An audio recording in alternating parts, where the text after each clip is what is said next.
Welcome to the Salmon Runs YouTube. Enjoy the video. In this video, I will show you how to remove the charger from your Tesla Model X. First, make sure your vehicle is completely parked and in park mode for safety. Next, you'll want to unlock the charging port. You can do this easily using your key fob or directly through the Tesla mobile app on your phone. Once unlocked, gently press the button located on the charging handle itself. This action will release the locking mechanism, preparing the charger for removal.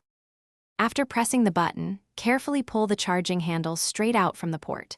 It should slide out smoothly without much resistance.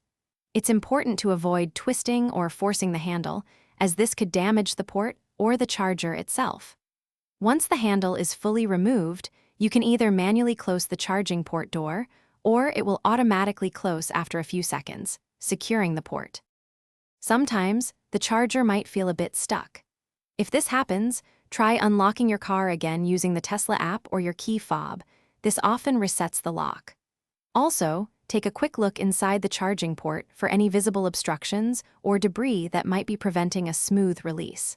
Finally, always make sure to store your charging cable properly after use to prevent any kinks or damage, ensuring its longevity. Before you walk away, always confirm that your charging session has fully ended, either on your car's screen or in the app. This ensures a clean disconnection. Also, for safety and to prevent damage, never leave your charging cable lying unattended on the ground where it could be tripped over or run over. And speaking of quality, if you're looking for durable gear, check the description for a link to some fantastic darn tough socks and other great deals.